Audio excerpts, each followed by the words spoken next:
Hello बच्चों, नमस्कार। स्वागत है आपका एक बार फिर से मेरे YouTube चैनल पर और आप देख रहे हैं सीजीएस एकेडमी। तो आज की इस वीडियो में हम बात करेंगे न्यूट्रिशन एनिमल्स चैप्टर के लास्ट में जो कीवर्ड्स दे रखे हैं उनको समझने की कोशिश करेंगे। तो चलिए शुरू करते हैं।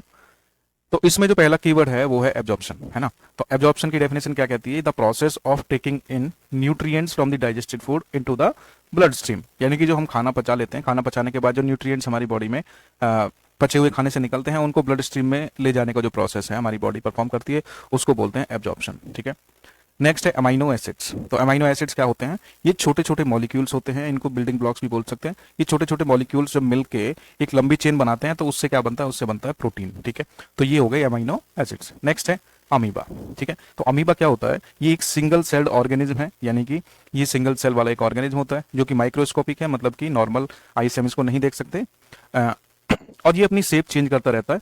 और ये मूव कैसे करता है? अपने जो फिंगर लाइक प्रोजेक्शंस है जिनको हम सीडोपोडिया भी बोलते हैं उनकी हेल्प से ये मूव करता है। तो जनरली ये कहाँ पाया जाता है? तो जनरली ये पाया जाता है तालाब के पानी में।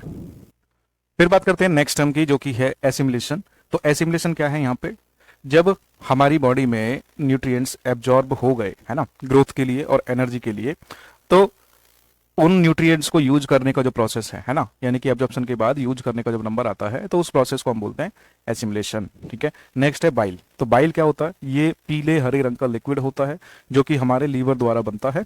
और ये क्या करता है? ये हमारे बॉडी में जो हमारे खाने में जो फैट जाती है उसको डाइजेस्ट करने में हमारी हेल्प करता है। ठीक है। तो बेसिकली ये होता कहाँ पे है? तो ये लीवर में एक पित्त की थैली होती है जिसको इंग्लिश में गॉल ब्लैडर कहते हैं। तो गॉल ब्लैडर में ये इकट्ठा होता रहता है, इसको बाइल जूस भी बोलते हैं या फिर नॉर्मली इसको बाइल भी बोल सकते हैं। ठीक है। नेक्स्ट है बक्कल कैविटी। तो बक्कल कैविटी क्या है?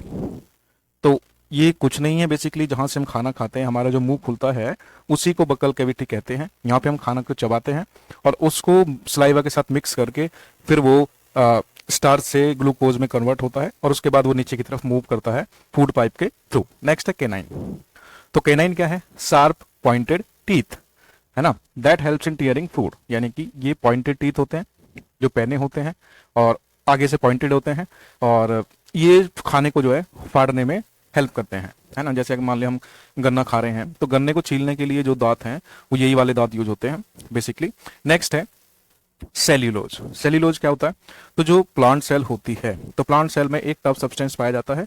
तो ये बेसिकली कार्बोहाइड्रेट होता है, लेकिन ये कार्बोहाइड्रेट ऐसा होता है कि इसको हम ह्यूमंस जो है डाइजेस्ट नहीं कर पाते, इसको कुछ रूमिनेंट्स एनिमल ही डाइजेस्ट कर पाते हैं। नेक्स्ट प्रोसेस है डाइजेशन। तो डाइजेशन क्या कह रहा है यहाँ पे? कि जो हम खाना खाते हैं उसको ब्रेक डाउन करने का जो प्रोसेस है, तो ब्रेक डाउन करने में होता क्या है कि जो कॉम्प्लेक्स सब्सटेंसेज होते हैं उनको सिंपलर सब्सटेंसेज में ब्रेक डाउन करके नीचे की तरफ भेजा जाता है ताकि हमारी बॉडी उसको एब्जॉर्ब कर सके through the process of digestion. Next is egestion. तो इगेशन इज बेसिकली जब हम खाना खा लेते हैं, खाना खाने के बाद जो खाना बच जाता है वो हमारी बॉडी में एब्जॉर्ब हो जाता है, लेकिन उसके अलावा जो बच जाता है यानी कि जो वेस्ट होता है उसको बॉडी से बाहर निकालने का जो प्रोसेस होता है that is called egestion. Next is fatty acid. ठीक है। तो फैटी एसिड मतलब छोटे molecules that combined with glycerol to form fats, यानी कि फैटी एसिड्स ग्लिसरॉल के साथ कंबाइंड करके फैट बनाते हैं। ओके। नेक्स्ट है फूड वैक्यूल। तो फूड वैक्यूल्स क्या होते हैं?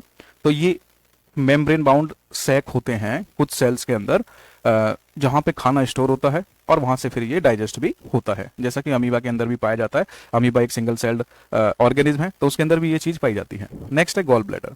तो गॉल ब्लैडर क्या है? ये एक छोटा सा ऑर्गन होता है जो कि बाइल को स्टोर करता है और फिर उसको रिलीज करता है जब इसकी जरूरत पड़ती है डाइजेशन के टाइम पे। तो ये कनेक्टेड किससे होता है? तो ये हमारे लीवर से कनेक्टेड होता है। नेक्स्ट है ग्लिसरॉल। ग्लिसरॉल। तो ग्लिसरॉल क्या है? ये भी एक केमिकल सब्सटेंस है जो कि फैटी एसिड के साथ मिलकर फैट जो होती है उनको बनाता है। इंसीजर क्या होते हैं? फ्लैट यानी कि चौड़े जो हैं, शार्प एज यानी कि आगे से पैने दांत जो होते हैं जो कि खाने को काटने में हेल्प करते हैं। बेसिकली हमारे सामने वाले जो ऊपर नीचे के दांत होते हैं उन्हीं को बोलते हैं इंसीजर्स। इंजेशन। इंजेशन मतलब हम जो खाना खाते हैं उसको खाना खाने के टाइम पे जो पहली स्टेप होती है यानी कि हम रोटी तोड़ के अपने मुंह में डालते हैं उसी को बोल सकते हैं इंजेशन। नेक्स्ट कीवर्ड है लीवर।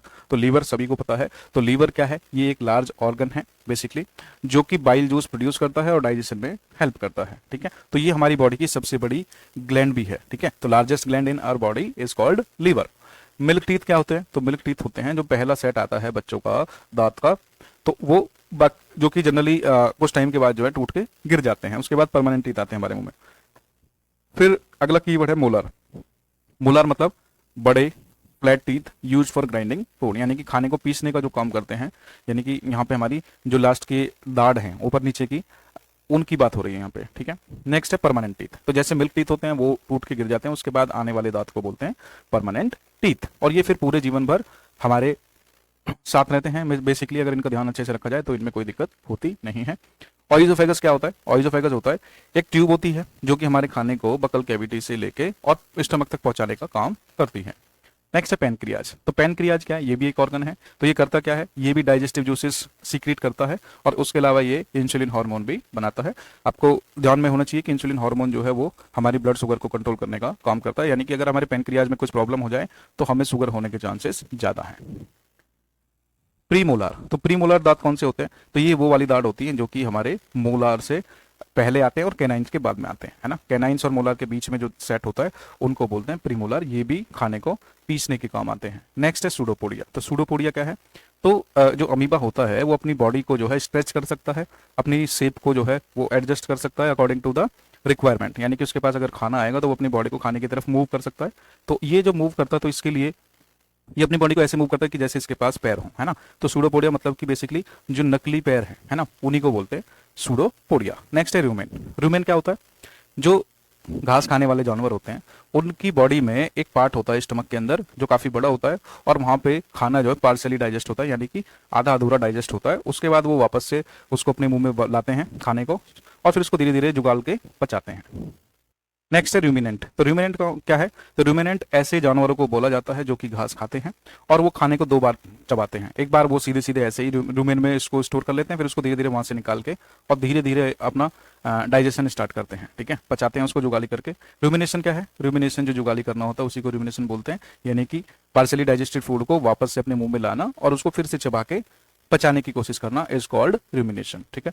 सेलाइवरी ग्लैंड्स क्या होती हैं? सेलिवरी ग्लैंड्स होती हैं छोटी छोटी ग्लैंड्स होती है हमारे मुंह के अंदर, बकल कैविटी के अंदर। तो जब हम खाना खाते हैं, ठीक है, तो खाना खाते हैं तो खाना मान लिया सपोज मैं रोटी खा रहा हूँ, तो रोटी खाते टाइम जो है रोटी के साथ तो कोई ज्यादा वाटर कंटेंट होता नहीं है, तो हमारे मुंह के अंदर ही ग्लैंड होती है जो कि वहां से सलाइवा सिक्रेट करती है, वो खाने के साथ मिक्स होता है। खाने में जो भी स्टार्च होता है उसको वो शुगर में कन्वर्ट कर देता है 3 से 4 मिनट अगर हम उसको लगातार चबाते रहें तो, और उसके बाद उससे क्या होता है कि वो हमारे डाइजेशन में हेल्पफुल होता है। उसके बाद वो नीचे की तरफ जाके हमारे स्टमक में पहुंच जाता है।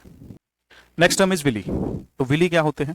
तो ये हमारी जो छोटी इंटेस्टाइन होती है उसके अंदर काफी छोटे छोटे फिंगर जैसे स्ट्रक्चर्स होते हैं। फिंगर के जैसे साइज में नहीं होते लेकिन शेप उनकी वैसी ही होती है। तो ये क्या करते हैं? बेसिकली जो न्यूट्रिएंट्स होते हैं उनको एब्जॉर्ब करने में हेल्प करते हैं। तो हमने जो चैप्टर पढ़ा है वहां पे भी हमने इनको डिस्कस किया कि इनका सरफेस एरिया ज्यादा होने के कारण एब्जॉर्प्शन में तेजी आ जाती है और उससे जो है हमें एब्जॉर्प्शन में हेल्प मिलती है। Next is saliva. तो saliva is what? A liquid in the mouth that helps in digestion and soften foods, यानी कि जो हमारी बकल कैविटी है उसमें से सलाइवरी ग्लैंड होती है, वहां से सलाइवा निकलता है और ये हमारे खाने के साथ मिक्स होकर उसको थोड़ा सा सॉफ्ट कर देता है ताकि ये आगे आसानी से मूव कर सके थ्रू द ऑइजोफेगस। आई होप आपको सारे के सारे कीवर्ड्स की डेफिनेशन क्लियर हो गई होगी। अगर हाँ तो आप इस वीडियो को अपने दोस्तों के साथ भी शेयर कर सकते हैं जो कि क्लास 7th में है। इसी के साथ मैं इस वीडियो को खत्म करना चाहूंगा। Thank you very much. जय हिंद, जय भारत।